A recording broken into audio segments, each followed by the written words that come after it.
Assalamualaikum warahmatullahi wabarakatuh. Kami dari kelompok 8 Lokal A3 Manajemen, jurusan Manajemen Fakultas Ekonomi dari Universitas Borneo Tarakan. Kami di sini anggota kelompoknya ada 3 orang. Yang pertama dengan saya sendiri atas nama Etis Sumira dengan NPM 1940401032. Nama saya Pipi Septiana, ber-NPM 1940401030. Saya Sri Wulandari dengan NPM 1940401029. Baiklah, di sini kami akan menjelaskan atau menjawab dari pertanyaan diskusi yaitu dari bab 13 buku J. Heiser Manajemen Operasional. Pertanyaan pertama yaitu jelaskan definisi perencanaan penjualan dan operasi. Jadi, perencanaan penjualan dan operasi adalah proses untuk menyeimbangkan sumber daya dan permintaan dengan apa yang diramalkan. Menyelaraskan permintaan bersaing organisasi dari rantai pasokan dengan pelanggan akhir. Sementara mengaitkan dengan perencanaan strategis dengan operasi di semua rentang waktu perencanaan. Pertanyaan yang kedua yaitu mengapa tim SOP biasanya lintas fungsi? Jadi, tim SOP sendiri menerima masukan dari berbagai sumber, baik sumber eksternal maupun internal bagi perusahaan. Dari berbagai sumber inilah membuat tim SOP melakukan lintas fungsi. Pertanyaan nomor 3 yaitu jelaskan definisi dari perencanaan agregat. Jadi, perencanaan agregat sendiri adalah keluaran dari SOP. Perencanaan agregat sendiri berkaitan dengan penentuan kuantitas dan waktu produksi pada jangka menengah dan pada masa yang akan datang. Biasanya antara 3 bulan sampai 18 bulan. Perencanaan agregat menggunakan informasi dari kelompok atau lini produk, bukan produk individu. Dapat dikatakan perencanaan agregat adalah sebuah rencana yang menyertakan tingkat ramalan untuk kelompok barang jadi, persediaan, kekurangan, dan perubahan tenaga kerja. Pertanyaan nomor 4 yaitu jelaskan istilah kata agregat dalam perencanaan agregat. Jadi, istilah agregat adalah penjadwalan secara keseluruhan dari seluruh produk yang menggunakan sumber daya terbatas yang sama. Selanjutnya, pertanyaan yang nomor 5 yaitu sebutkan sasaran-sasaran dari strategi perencanaan agregat. Sasaran apakah yang paling sering ditangani oleh teknik perencanaan agregat kuantitatif? Dan sasaran apakah yang paling penting? Dalam strategi perencanaan agregat sendiri ada 3 strategi. Yang pertama yaitu strategi pemilihan kapasitas. Jadi dalam pemilihan kapasitas sendiri ada beberapa sasaran. Yang pertama yaitu mengubah persediaan. Yang kedua yaitu mengubah kinerja dengan melakukan perekrutan atau pemberhentian karyawan. Yang ketiga yaitu mengubah-ubah produktivitas dengan melakukan waktu jam lembur, waktu jam kosong. Dan yang keempat yaitu ada subkontraks. Dan yang terakhir yang kelima ada penggunaan tenaga kerja paruh waktu. Selanjutnya yang strategi kedua yaitu ada pilihan permintaan. Jadi dalam pilihan permintaan ini ada beberapa sasaran. Yang pertama yaitu mempengaruhi permintaan. Yang kedua yaitu tunggakan permintaan selama periode permintaan tinggi. Dan yang ketiga atau yang terakhir, bauran produksi atau jasa yang melawan tren musiman. Selanjutnya yang terakhir yaitu ada strategi pencampuran pilihan untuk mengembangkan rencana. Jadi dalam strategi ini ada beberapa sasaran, yaitu yang pertama ada strategi perburuan, dan yang kedua atau yang terakhir ada strategi tingkat. Menurut kami, sasaran yang penting dalam strategi perencanaan agregat yaitu dengan pilihan permintaan, di mana sasarannya ialah mempengaruhi permintaan. Karena menurut kami, apapun keadaannya atau masalah yang dialami oleh perusahaan, peningkatan permintaan harus tetap dilakukan oleh perusahaan dengan cara apapun. Pertanyaan yang nomor 6 yaitu jelaskan definisi dari strategi perburuan. Strategi perburuan adalah strategi untuk mencapai output pada setiap periode yang memenuhi prediksi permintaan pada periode tersebut. Strategi ini dapat dilakukan dengan berbagai jalan. Sebagai contoh, manajer dapat memvariasikan tenaga kerja dengan melakukan pemberhentian atau perekrutan karyawan, dan memvariasikan produksi dengan melakukan jam kosong, jam lembur, melakukan kerja paruh waktu, dan subkontrak. Selanjutnya, pertanyaan nomor 7 yaitu apakah yang dimaksud dengan penjadwalan bertingkat? Falsafah dasar apakah yang digunakan? Jawabannya adalah penjadwalan bertingkat adalah rencana agregat di mana produksi sehari-hari tetap sama dari periode ke periode. Filosofi mereka adalah bahwa tenaga kerja yang stabil menuju ke produksi yang lebih bermutu, lebih sedikit ketidakhadiran dan perputaran karyawan, dan karyawan yang lebih memiliki komitmen pada tujuan perusahaan. Lanjut pertanyaan nomor 8, yaitu jelaskan definisi strategi campuran. Mengapa suatu perusahaan menggunakan strategi campuran sebagai pengganti strategi murni yang sederhana? Jawabannya yaitu strategi campuran berupa penyelesaian masalah dengan strategi campuran yang dilakukan apabila strategi murni yang digunakan belum mampu menyelesaikan masalah permainan atau belum mampu memberikan pilihan strategi yang optimal bagi masing-masing pemain atau perusahaan.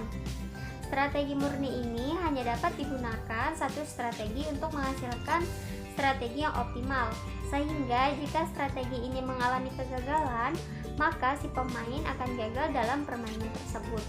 Sedangkan dalam strategi campuran, jika pemain mengalami kegagalan dalam satu strategi, maka pemain dapat menggunakan strategi lain untuk bisa menghasilkan strategi yang optimal. Lanjut pertanyaan yang ke-9, yaitu apakah keuntungan dan kerugian dari mengubah-ubah jumlah tenaga kerja agar bisa memenuhi kebutuhan permintaan pada setiap periode? Jawabannya yaitu pertama, pilihannya mengubah tingkat persediaan. Keuntungannya atau keunggulannya yaitu merubah sumber daya manusia terjadi secara bertahap atau tidak sama sekali.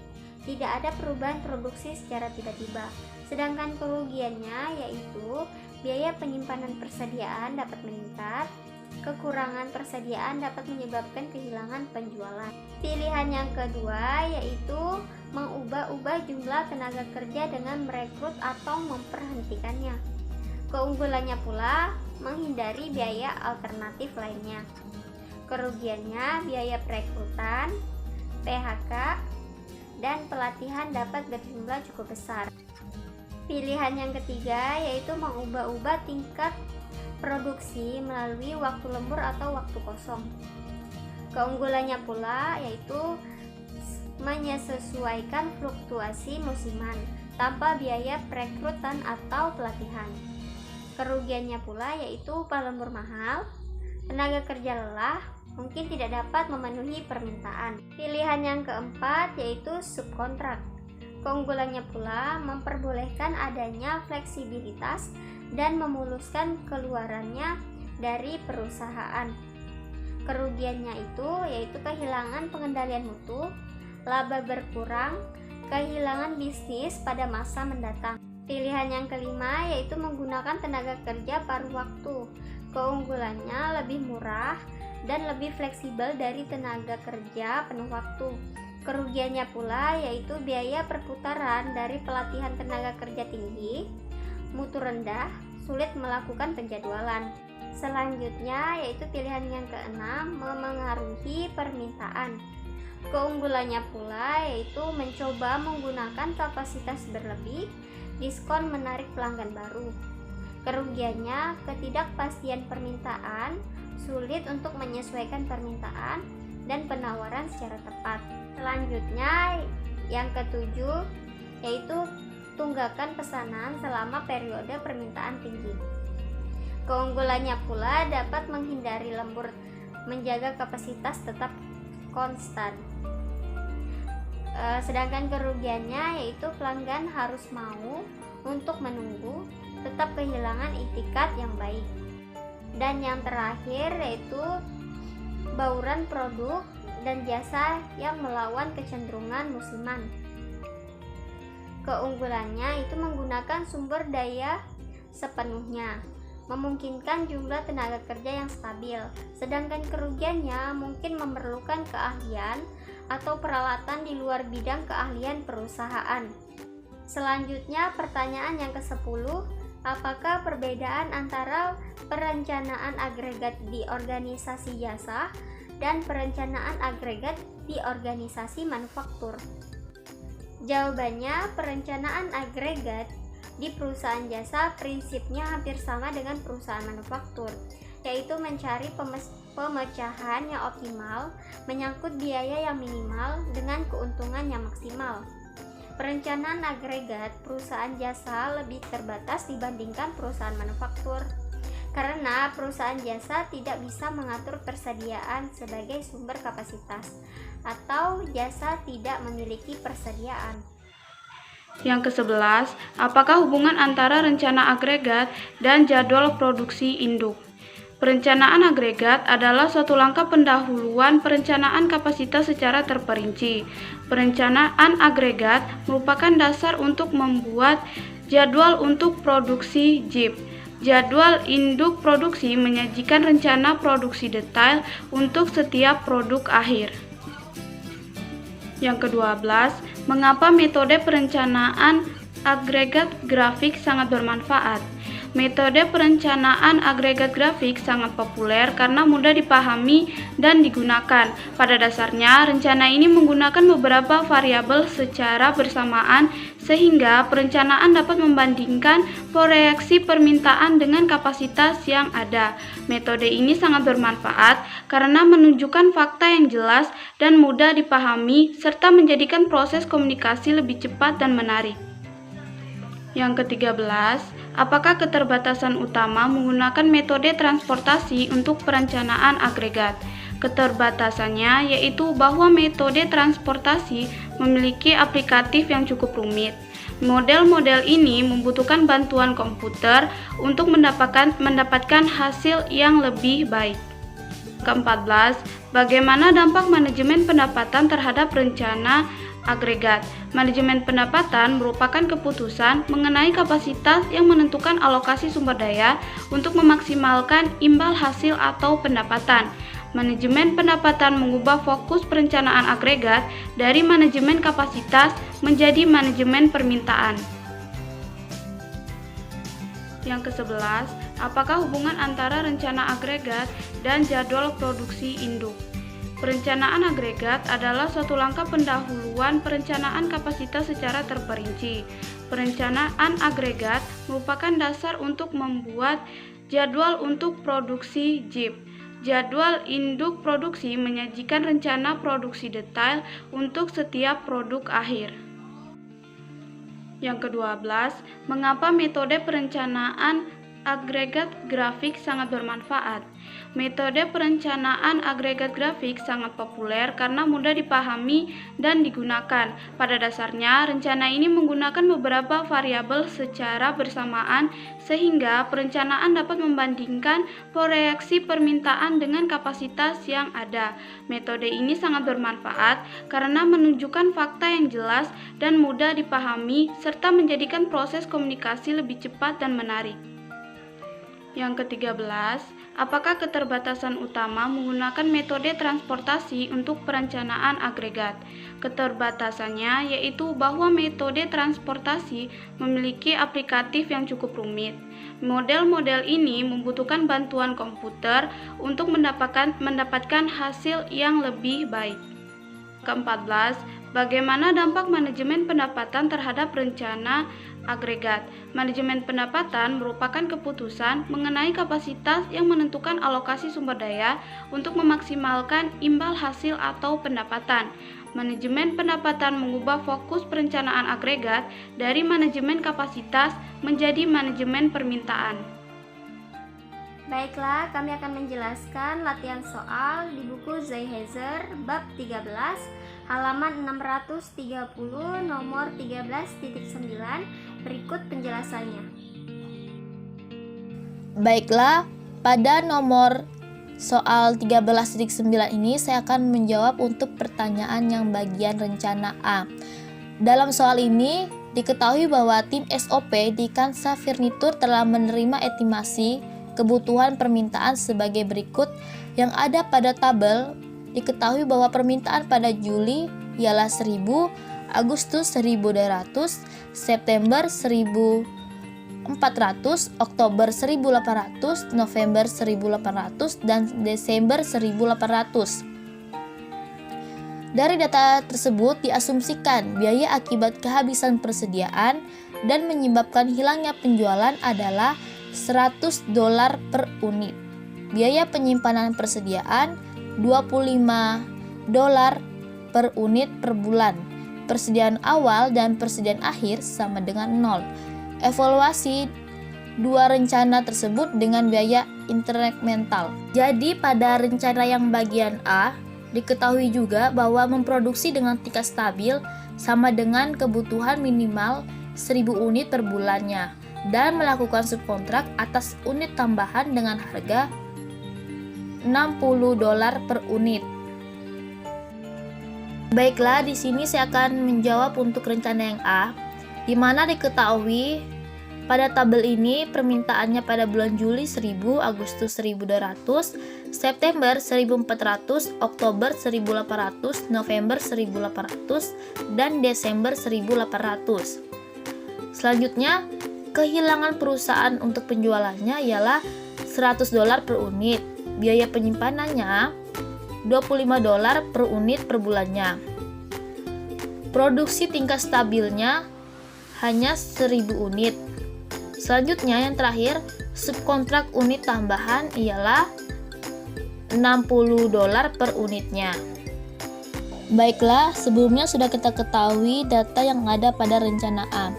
Di sini saya akan menjelaskan yaitu tabel tentang rencana biaya subkontrak bagian rencana A. Dalam data tersebut kita masukkan ke dalam tabel seperti ini, di mana dari tabel ini diketahui pada sebelumnya dari permintaan bulan Juli sampai Desember telah saya jelaskan sebelumnya. Kita taruh di tabel ini dan jumlah dari permintaan bulan Juli sampai Desember yaitu ada 9000. Selanjutnya, produksi stabil pada setiap bulan Juli sampai Desember juga sama, ada 1000 unit. Selanjutnya, untuk subkontrak sendiri, pada bulan Juli tidak ada, Agustus ada 200 unit subkontrak, September ada 400 unit subkontrak, Oktober ada 800 unit subkontrak, November ada 800 unit subkontrak, dan Desember ada 800 unit subkontrak. Totalnya sendiri ada 3000 unit subkontrak. Dari tabel ini juga kita ketahui bahwa biaya subkontrak pada bulan Juli sampai Desember juga sama, yaitu ada $60. Jadi untuk mengetahui total biaya subkontrak pada setiap bulannya, kita akan melakukan perkalian antara subkontrak dan biaya subkontraknya sendiri, yaitu dimulai pada bulan Agustus, karena pada bulan Juli di sini tidak ada unit subkontraknya. Pada bulan Agustus sendiri ada 200 unit subkontrak dan dikalikan dengan $60. Jadi hasilnya $12.000. Selanjutnya, September dari 400 unit subkontrak dikalikan $60. Hasilnya $24.000. Pada bulan Oktober ada 800 unit subkontrak dan dikalikan dengan biaya subkontraknya yaitu $60. Hasilnya $48.000.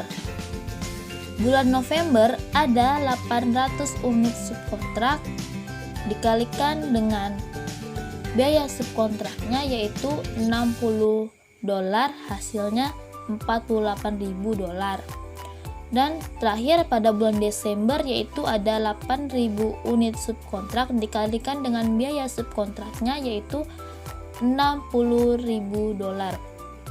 Jadi hasilnya $48.000. Nah, di sini kita totalkan dari biaya subkontrak dari bulan Agustus sampai bulan Desember yaitu ada $180.000. Jadi setelah kita mengetahui dari biaya subkontraknya pada tabel sebelumnya, di sini saya akan membahas tentang biaya keseluruhan dari rencana A, di mana pada tabel ini kita lihat ada biaya penyimpanan. Biaya penyimpanan sendiri per unitnya ada $25, sedangkan seluruh unit dari bulan Juli sampai Desember ada 9.000 unit. Jadi 9.000 unit dikalikan dengan $25, hasilnya $225.000. Dan biaya subkontraknya sendiri di mana ada 3.000 unit subkontrak. Jadi dari 3.000 unit subkontrak dikalikan dengan biaya subkontraknya per unit ada $60. Jadi 3.000 dikalikan $60 yaitu hasilnya $180. Total biaya seluruhnya yaitu dari $225 ditambah dengan $180, hasilnya $405.000. Rencana B, mengubah-ubah tenaga kerja untuk memproduksi sesuai dengan permintaan pada bulan sebelumnya. Perusahaan memproduksi 1.300 unit pada Juni. Biaya perekrutan tenaga kerja tambahan senilai $3.000 setiap 100 unit yang diproduksi. Biaya pemberhentian tenaga kerja adalah $6.000 setiap pengurangan produksi 100 unit. Rencana B, pada bulan Juli ada 1.300 permintaan, tapi tidak ada penambahan maupun pengurangan. Pada bulan Agustus ada 1.000 permintaan, ada pengurangan 300 unit. Jadi pada biaya penambahan untuk menurunkan produksinya yaitu biaya 6.000 per 100 unit. Jadi 6.000 dikali 3 hasilnya yaitu 18.000. Jadi total biayanya adalah $18.000. Pada bulan September ada 1.200 permintaan. Ada kenaikan dari bulan Agustus. Berarti ada 200 penambahan unit. Jadi biaya penambahan untuk meningkatkan produksi atau biaya perekrutan ada 3.000 per 100 unit. Jadi 3.000 dikalikan 2 hasilnya yaitu 6.000. Jadi total biayanya ada $6.000. Sedangkan pada bulan Oktober naik lagi, ada penambahan 600 unit. Jadi biaya penambahan untuk meningkatkan produksi yaitu 3.000 dikalikan 6. Jadi hasilnya $18.000. Pada bulan November dan Desember, permintaannya tetap yaitu 1.800. Tidak ada penambahan maupun pengurangan. Jadi, dari keseluruhan total biaya yaitu $18.000 ditambah $6.000 ditambah $18.000 hasilnya yaitu $43.000. Tabel biaya dari rencana B. Biaya penyimpanan ada 8.900 unit dikalikan $25. Jadi totalnya adalah $222.500. Biaya perekrutan dan pemberhentian ada 43.000 dolar. Jadi 222.500 dolar ditambah 43.000 dolar, hasilnya yaitu 265.000 dolar. Yang B yaitu rencana mana yang terbaik dan mengapa. Dilihat dari tabel bahwa rencana yang baik yaitu pada rencana B, karena biayanya lebih sedikit dibandingkan pada rencana A. Sekian dari penjelasan dan jawaban dari kelompok kami. Jika ada kesalahan dan kekurangan dalam jawaban kami, mohon dimaafkan. Assalamualaikum warahmatullahi wabarakatuh.